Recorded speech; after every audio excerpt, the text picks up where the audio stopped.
ओम नमः शिवाय। दोस्तों, आपका मेरे चैनल पर स्वागत है। आज मैं कार्तिक मास की स्नान की कथा लेकर आई हूँ। पौराणिक काल की बात है। एक नगर में एक बुढ़िया रहती थी। वह कार्तिक मास का व्रत किया करती थी।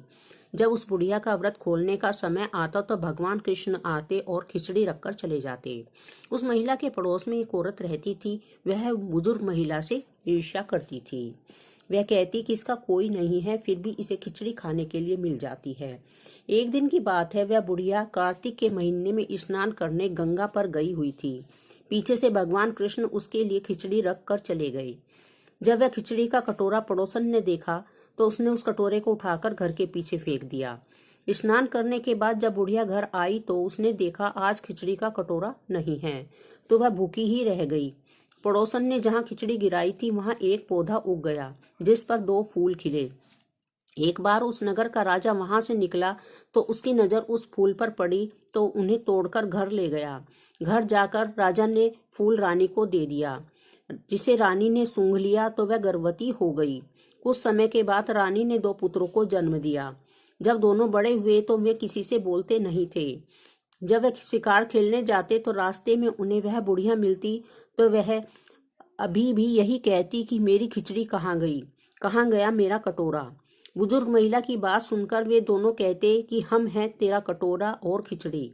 हर बार वह शिकार करने जाते उन्हें हर बार यही बात सुनाई देती और दोनों वही उत्तर देते। सबसे आश्चर्य की बात तो यह थी कि वे दोनों और किसी से बात तक नहीं करते थे, केवल उस बुजुर्ग महिला से ही बात करते।